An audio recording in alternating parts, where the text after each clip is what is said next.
সকলো সংবাদ কৰ্মীকে মোৰ আন্তৰিক অভিনন্দন কৰিবৰ বাবে আমি আমন্ত্ৰণ জনাই আছো বিশ্ববিদ্যালয়ৰ সন্মানীয় উপাচাৰ্য ডক্টৰ অধ্যাপক চাহুদেৱ তেখেতক আমাৰ সঞ্চালক মহোদয় এখনি ফুলাম এয়া মাননীয় অতিৰিক্ত মুখ্য সচিব মহোদয় ইয়াৰ লগে লগে আজিৰ অনুষ্ঠান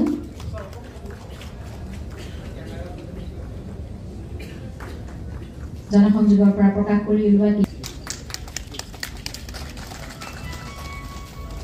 আমাৰ মাজত তিনিগৰাকী বিশিষ্ট সাংবাদিকক আমি প্ৰান্তিক আলোচনীৰ মাননীয় সম্পাদক শ্ৰীযুত প্ৰদীপ বৰুৱা দিব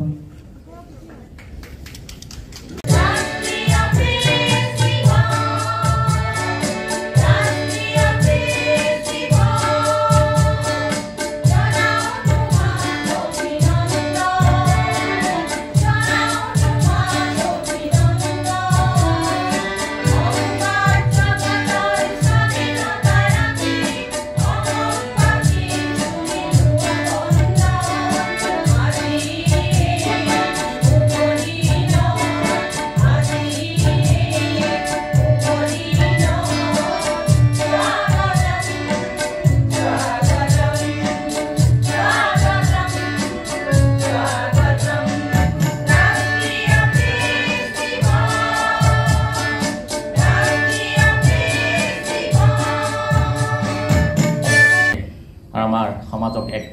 দিশ নিৰ্দেশ কৰাৰ প্ৰেছ কাউন্সিল অফ ইণ্ডিয়াৰ বিশেষ গুৰুত্ব আছে আৰু আজিৰ দিনটোতে আৰম্ভ কৰে আৰু এই দিনটো স্মৰণ কৰি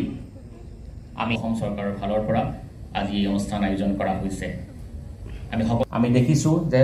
ক্ৰমাগতভাৱে কিছু সময়ৰ পৰা কিছুমান বিভ্ৰান্তিজনক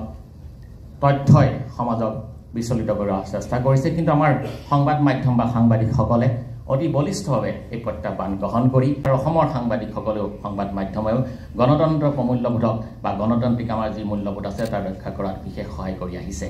आज हम लोगों के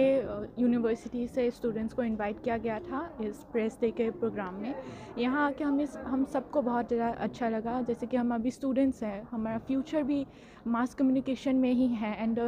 जो भी हमें आज जानने को मिला जो भी इंसाइट्स मिला हमें प्रेस एथिक्स के बारे में जानने को मिला अभी जैसे कि फॉल्स न्यूज़ इंटरनेट के ज़माने में फॉल्स न्यूज़ कितनी जल्दी से स्प्रेड होता है ये हम सबको पता है एग्जाम्पल जैसे जो धर्मेंद्र सर का जो न्यूज़ है उससे वो जस्ट फैलाया गया टीआरपी के लिए अभी हमें ये सीखना बहुत ज़रूरी है कि हम एथिक्स के साथ कैसे आगे बढ़ें और अभी एआई के ज़माने में भी कैसे हम न्यूज़ को इवॉल्व करें वो जानना बहुत ज़रूरी है as a future journalist what we need to know how to be a best journalist and also how to work as a journalist as a not being a biased how to work professionally teach us a lot and actually we want to thank the organization to call us here and show us a lot portal का ये युग में अभी संवादिक क्या करेगा कैसा होना है उनका बिहेवियर at personal level पे and also at collective level दोनों में कैसे काम करेंगे कौन सा बुनियादी मानवीय प्रमूल्य को वो रक्षणावेक्षण देंगे ये तय करना है उनको खुद को आज का दिन का यही महत्व है कि ये रियलाइजेशन हम लोग सबका हो এতিয়া বৰ্তমান এআই যুগত যিবিলাক বাতৰি পোৱা যায় এই বাতৰিবিলাক সত্যতা কিমান পৰিমাণত থাকে এই কথাটো যাতে বিচাৰ কৰি প্ৰত্যেকে চায় সেইটো চায়ে তাৰ পিছতহে বাতৰিটো সত্য নে অসত্য ৰাইজৰ মাজত প্ৰচাৰ কৰাটো উচিত নহ'লে সমাজৰ মাজত হয়তো বহুত বিভ্ৰান্তিৰ সৃষ্টি হ'ব পাৰে যেটো আসলতে কাম্য নহয় প্ৰেছৰ সুবিধা বুলি ক'বলৈ হ'লে যিখিনি মানুহ অলৰেডি অৱসৰ পালে তেওঁলোকক 2017 চনৰ পৰা অসম চৰকাৰে আসাম পেঞ্চন স্কিমৰ আণ্ডাৰত প্ৰত্যেক মাহতে 8,000 টকা প্ৰতি বছৰতে 20 জন মানুহক দিয়ে এই বছৰৰ পিছে 2025 তেওঁলোকে ঘোষণা কৰা নাই নামবিলাক হয়তো কৰিব কিন্তু 2024 লৈ যিখিনি পালে সেইখিনি মাত্ৰ 8,000 টকা কৈ দিয়ে এই বিষয়ত ক'ব খোজো যে 8,000 টকা আসলতে এজন মানুহ চলা বা এটা পৰিয়াল চলাৰ কাৰণে যথেষ্ট নহয় ঠিক আমাৰ চুবুৰীয়া ৰাজ্যবিলাকত দেখা যায় যে এই পৰিমাণটো 25,000লৈ বৃদ্ধি কৰিছে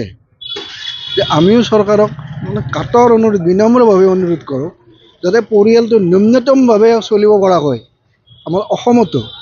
এই পেঞ্চনাৰখিনিৰ যিটো মাহিলী পেঞ্চন এইটো 8,000-ৰ পৰা 25,000 কৰিব লাগে। প্ৰেছ দিৱসতে আমাৰ মেটাৰটো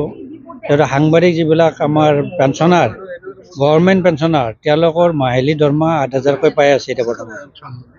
পেঞ্চনটো। গতিকে তেওঁলোক বাহিৰত কিন্তু এই তেলেংগানা বা অৰুণাচল এইবিলাকত 25,000 প্ৰপ'জ কৰিছে। আমাৰো এইটো দিছোঁ কমিশ্যনাৰক আমি লগ ধৰিলোঁ আজি এইমাত্ৰ। কমিশ্যনাৰে কৈছে এইটো ব্যৱস্থা লোৱা হ'ব, আপোনালোকক এইটো আমি আগতে পাইছোঁ কথাটো। গতিকে এনেকুৱা ধৰণৰ জীৱন বীমা আঁচনিত পেঞ্চনাৰসকলৰ এটা আমাৰ সুবিধা দিব লাগে, অন্তৰ্ভুক্ত কৰিব লাগে। আৰু যিবিলাক পেঞ্চনাৰ ঢুকাইছে তেওঁৰ পৰিয়াল পেঞ্চনটো পাব লাগে, যিবিলাকে পোৱা নাই সেইবিলাক পাব লাগে।